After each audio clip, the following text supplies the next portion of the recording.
Puissante et renommée, Carthage fut une ville au destin tragique. Entièrement rasée par les Romains, elle fut reconstruite en 29 avant notre ère par Octobre.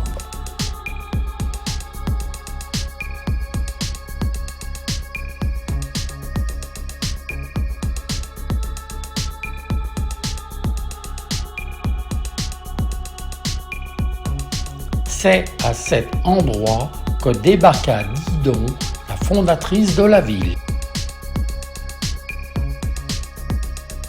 Ce sont d'énormes bassins couverts de voûtes, jadis alimentés par un aqueduc construit sous Hadrien et qui amenait à Carthage les eaux de Zarouane.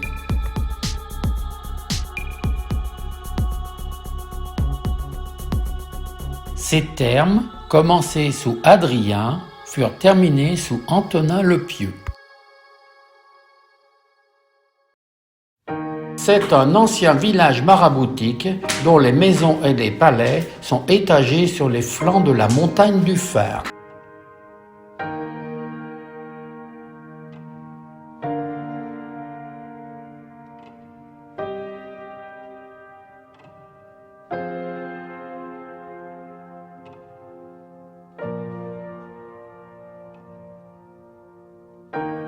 Le café des Nattes.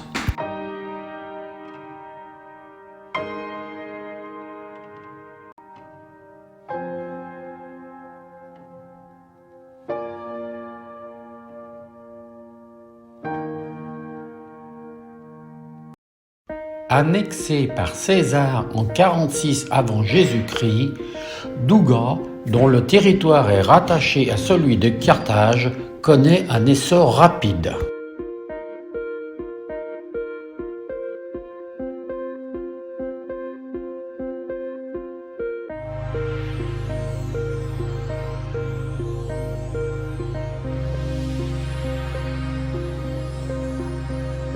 Le Capitole, construit vers 166 après Jésus-Christ, est dédié à la triade Jupiter-Junon-Minerve.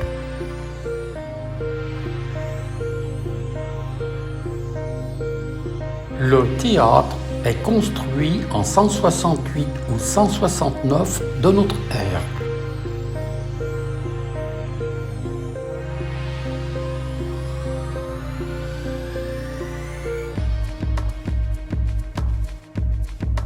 Les thermes des Cyclopes, dont il ne reste presque plus rien, à l'exception des latrines.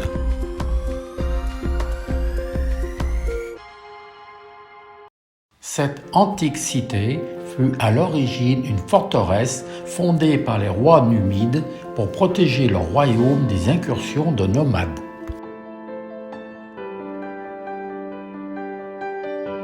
La fondation de la ville se situe au début du 1er siècle avant Jésus-Christ.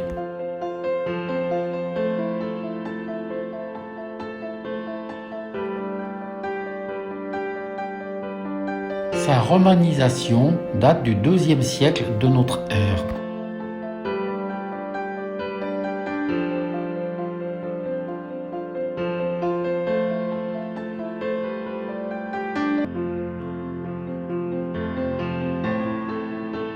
Construits vers 200, les grands thermes du sud de la basilique sont parmi les mieux conservés d'Afrique.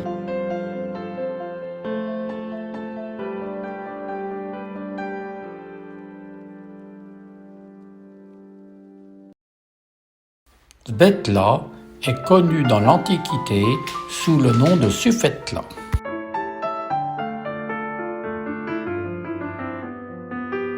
On peut voir à l'entrée du site les restes de puissants soubassements d'un fortin byzantin.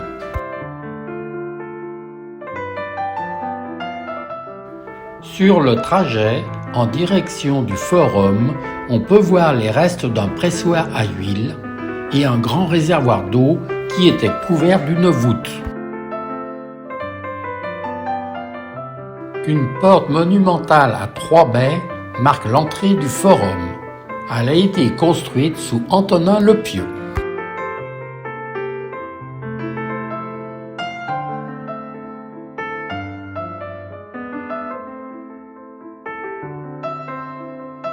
Les grands thermes forment un ensemble remarquable avec deux séries de salles chaudes et froides.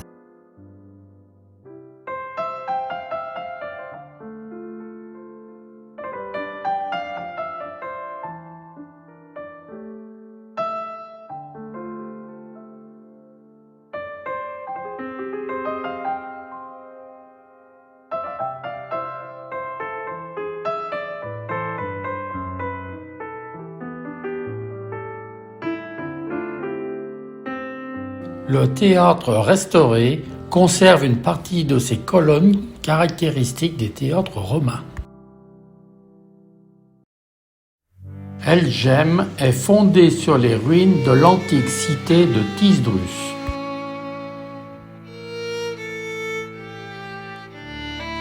Suivez-nous pour la visite de l'amphithéâtre. L'amphithéâtre, orgueil de la cité, est sans doute le monument le plus impressionnant qu'ait laissé Rome sur les terres d'Afrique. L'amphithéâtre mesure 149 mètres de long sur 124 de large et 36 mètres de hauteur. Il pouvait accueillir jusqu'à 30 000 spectateurs.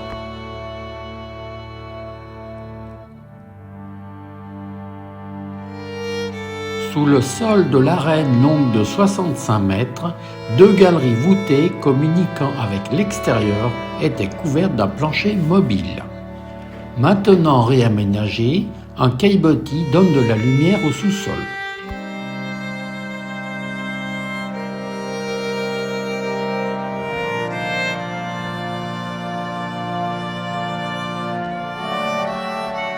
Les gradins ont disparu, mais leur couloir d'accès subsiste.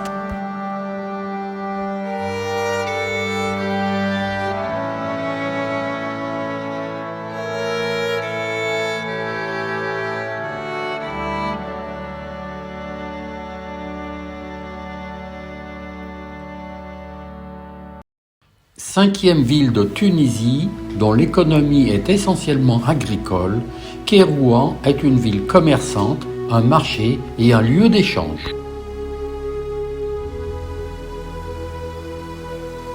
Les remparts, percés de plusieurs portes, sont élevés en 762.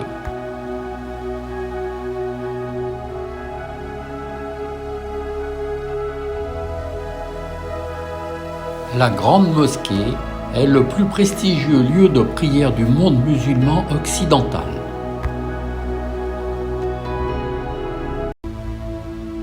Place forte de l'islam, Kérouan dresse haut le minaret de sa grande mosquée.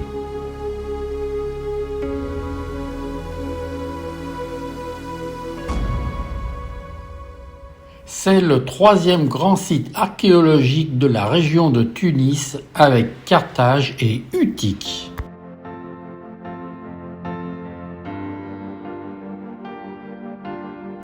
L'élévation de la ville au rang de municipe en 128 par Hadrien, puis celui de colonie romaine en 188 par Commode, attestent de son expansion rapide.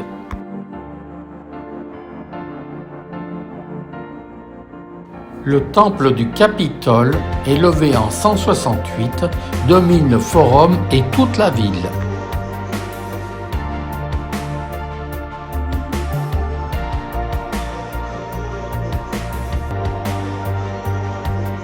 Le temple de Mercure a été érigé sous les Sévères en 21.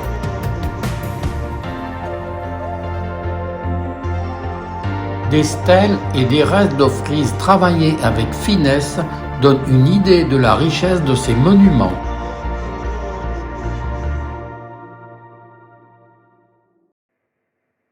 Troisième ville du pays, port actif, station balnéaire, voici Sousse, la perle du Sahel.